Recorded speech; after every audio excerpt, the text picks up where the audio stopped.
Bonjour à tous et à toutes et bienvenue sur le nouvel épisode de l'Inclusive. Aujourd'hui, on fait une discussion qui est être un homme transgenre. Bonjour. Bonjour. Est-ce que vous pouvez avant tout vous présenter, s'il vous plaît? Moi, c'est Mathieu, du coup.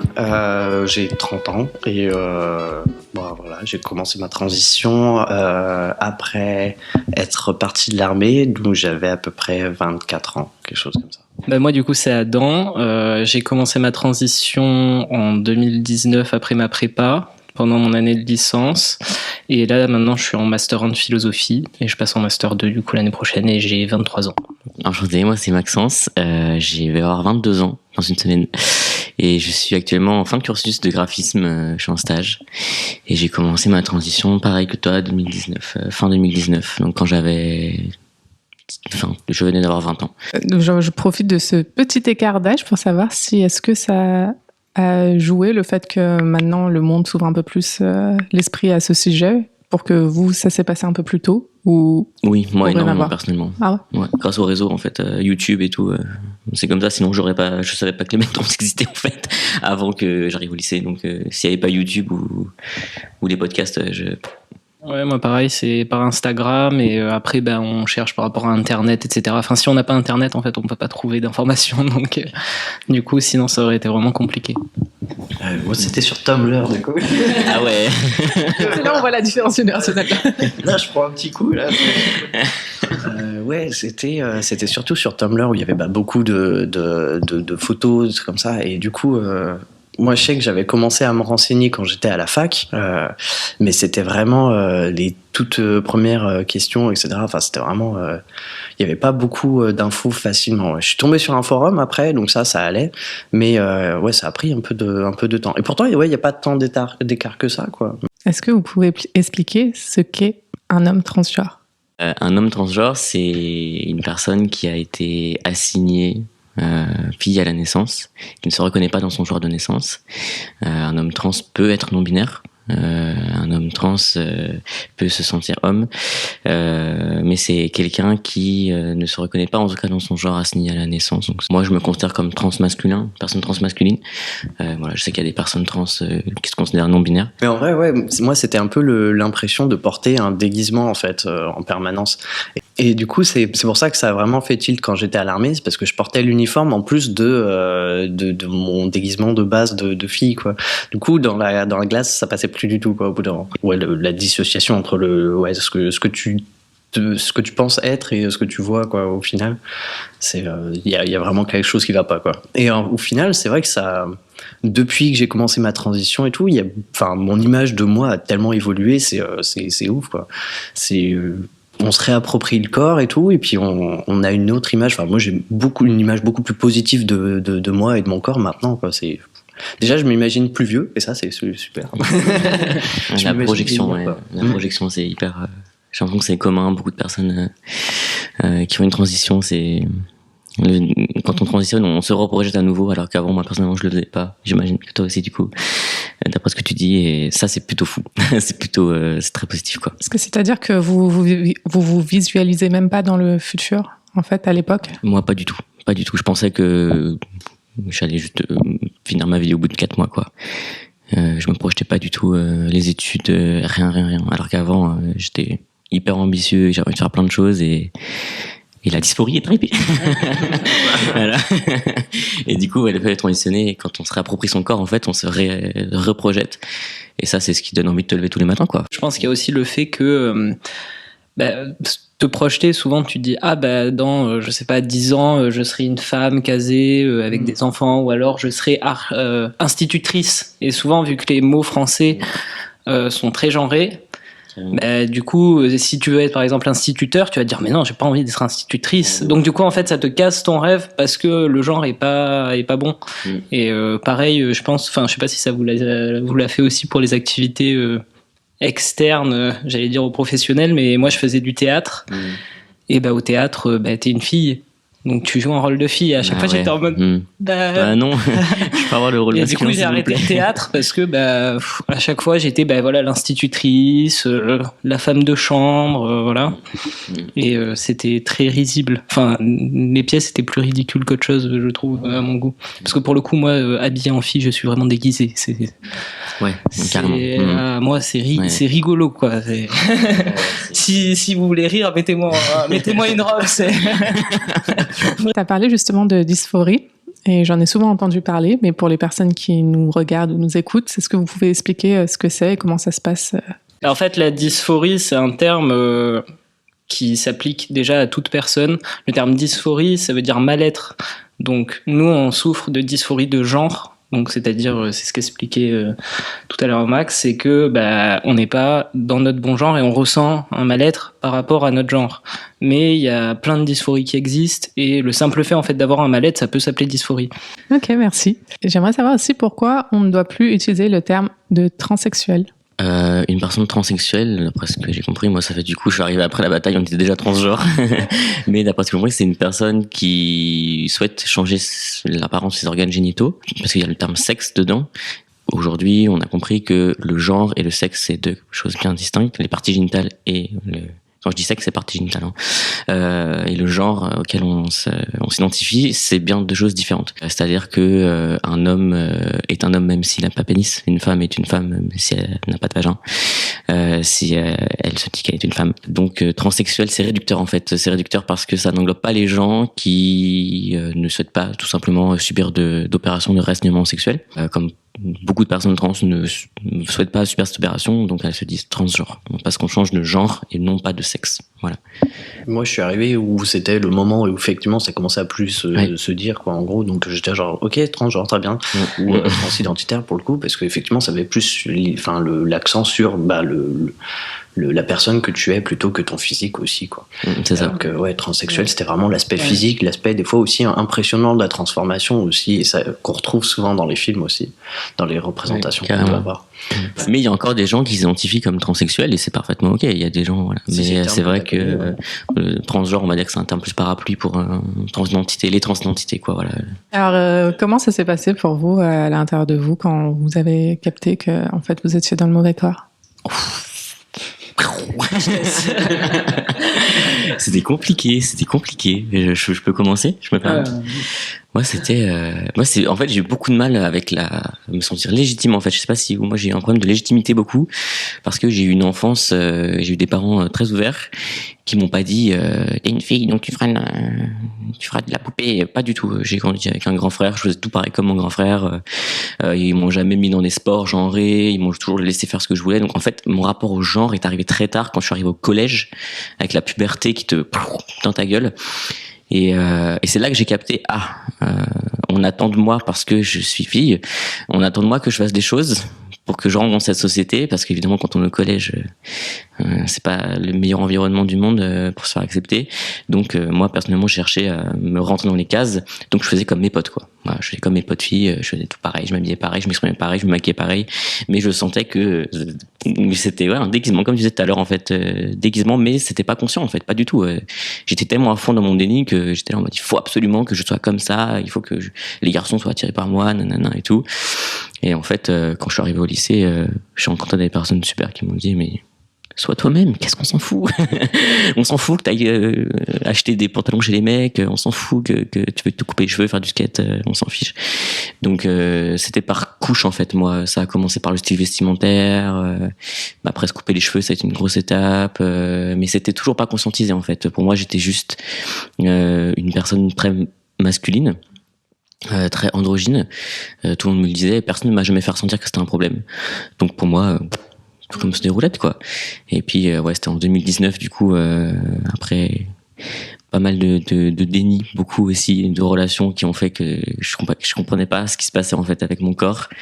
Il y avait un espèce de voile bizarre. Enfin, il y avait une dissociation. C'est toi qui as parlé de dissociation tout à l'heure. Il me semble quand t'étais dans l'armée. C'était ça en fait, une dissociation en fait. Je m'imaginais comme un homme, mais le reflet matchait pas ça, quoi. Donc il y avait une espèce enfin mon cerveau comprenait pas, et je pense que quand ton cerveau capte pas, il ferme la porte. Et donc s'ensuit un long déni jusqu'à fin 2019 où j'ai rencontré, je fais un date avec une femme sur Tinder.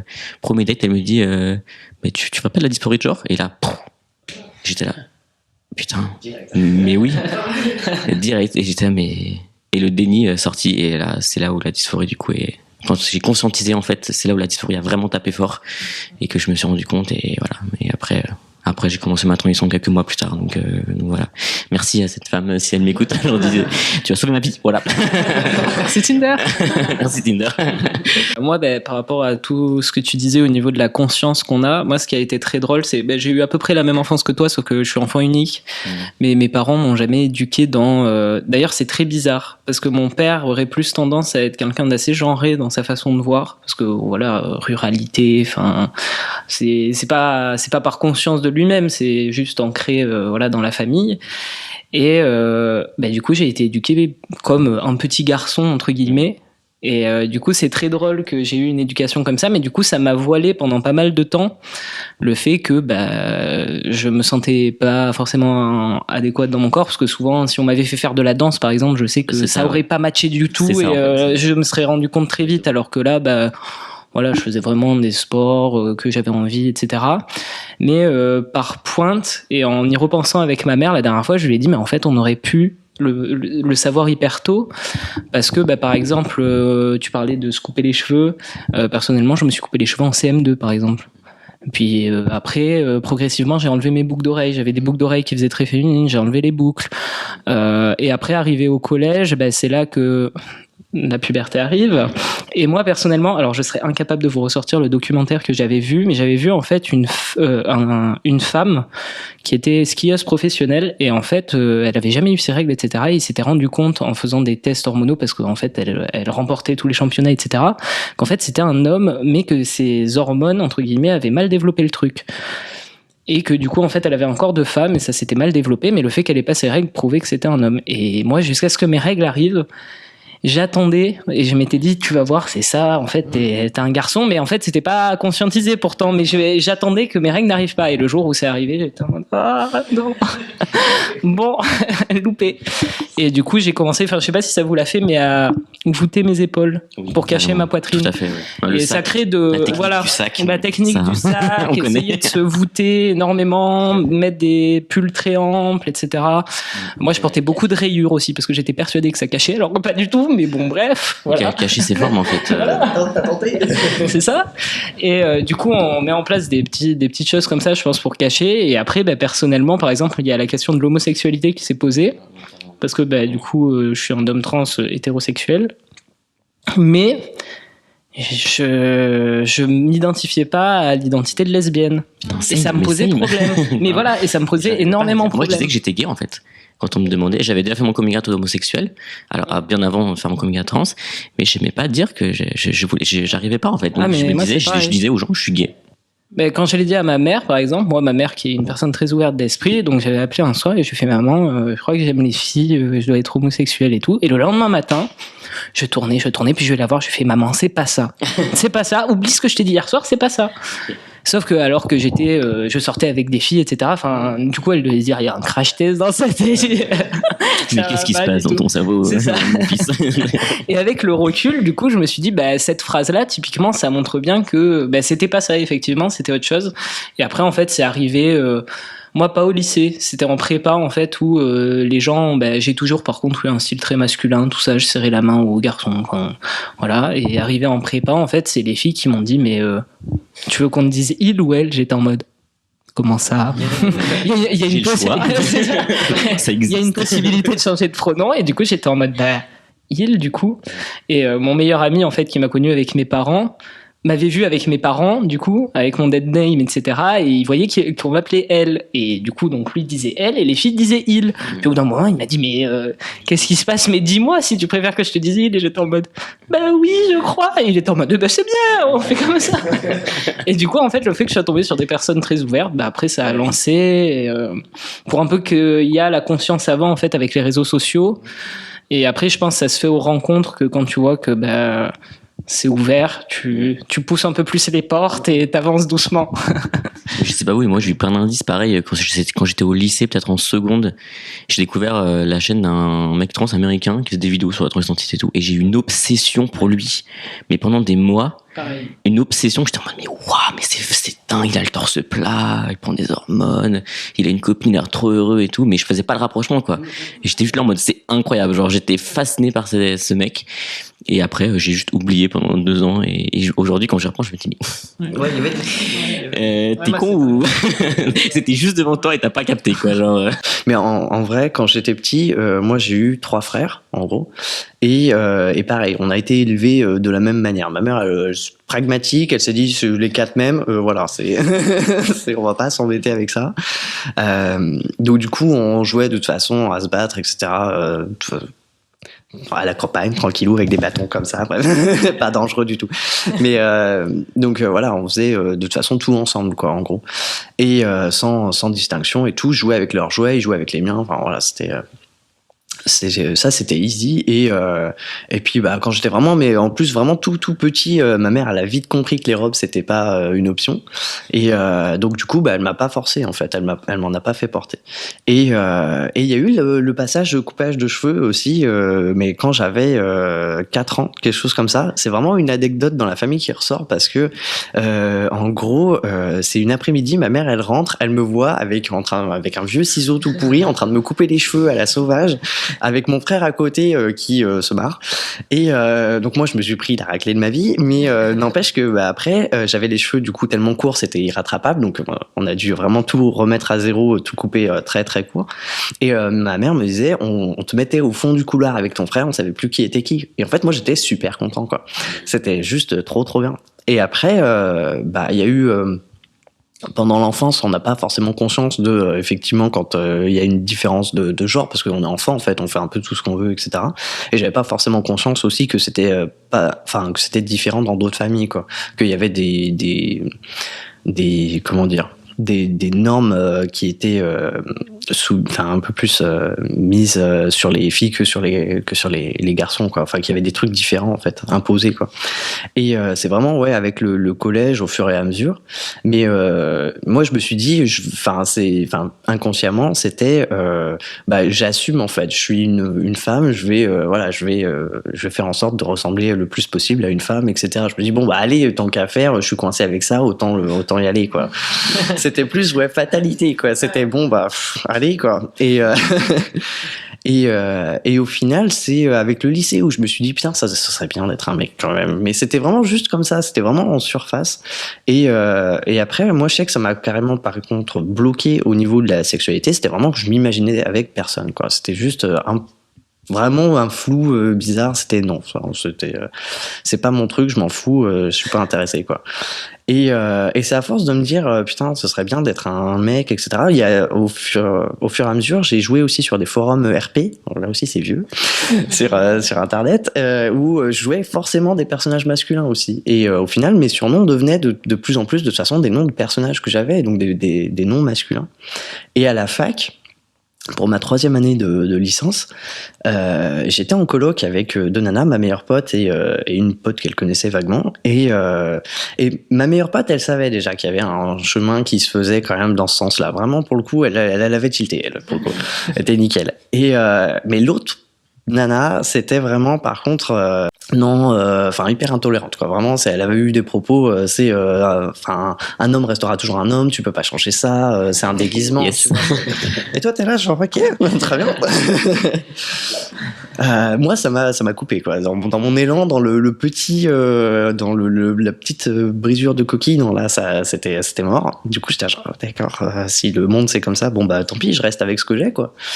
Et en plus, j'étais aussi pas mal dans le cheminement féministe, donc je me posais vachement de questions. Je me disais, bah du coup, est-ce que je serais légitime en tant qu'homme, en fait, au final, parce que je me dis, bah je veux essayer de faire avancer les choses en tant que femme, mais du coup, si je passe homme, bah du coup, est-ce que ça marche encore? J'étais perdu, moi, en plus. Et au final, j'ai fait plein d'autres trucs à côté et tout, et c'est vraiment au moment où j'ai passé les tests pour rentrer à l'armée. Genre quelques jours après, je suis rentré, il y avait genre la zombie walk à Lyon et tout, c'était trop bien. Et là, en fait, le fait de mettre un déguisement, de mettre une perruque ou des trucs comme ça, en fait, j'ai fait full dépression quoi. J'étais genre ah non, ça ne marche pas, je peux pas, je refusais en fait de sortir quoi. Vraiment, ça a été, je veux plus que les gens me voient. En fait. Vraiment, littéralement, c'était qu'on m'oublie quoi. Et c'est du coup là où j'ai commencé à dire à mes potes, bah en fait non ça va pas. Du coup effectivement je préfère quand on m'appelle au masculin, etc. Et là je me suis vraiment coupé les cheveux courts, etc. Et ensuite je suis rentré à l'armée et je me suis dit bon parce que j'avais planifié un peu mon avenir là-dessus, j'avais un peu d'ambition quoi. Et je me suis dit, on va quand même tenter, quoi. Puis bon, bah, c'est l'armée. J'avais signé pour 5 ans. Et je me suis pété le bassin, en fait. Donc là, je me suis dit, bon, bah, c'est mort, quoi. L'armée, ça va être compliqué. J'étais en formation pour être sous-officier. Là, c'était vraiment pas le bon timing. Je suis rentré sur Lyon pour suivre les séances de kiné. Je me dis non, je suis pesé le pour et le contre, mais là, je vais pas pouvoir rester quoi, en gros. Et donc, j'ai dû m'expliquer à mon capitaine, au capitaine au-dessus de lui, au lieutenant-colonel qui dirigeait l'école. Donc tout cela, ils l'ont su avant mes parents, en gros. Donc c'était en remplissant les comptes rendus et tout, et pour leur dire pourquoi je partais, quoi, en gros, tout connement. Et ouais, c'est quand je suis rentré de l'armée, j'ai acheté un binder et je l'ai présenté à ma mère. Je fais alors ça c'est un binder, voilà. Tu peux expliquer ce que c'est pour... Alors du coup c'est un gilet de compression en gros, c'est un truc en tissu un peu épais, élastique un peu sur les côtés, mais du coup ça serre la poitrine pour essayer de la cacher au maximum. C'est pas toujours hyper efficace, mais ça quand même ça permet de passer un peu plus quoi. Au niveau, on peut mettre des vêtements un peu larges et ça en général ça cache quand même pas mal la poitrine quoi.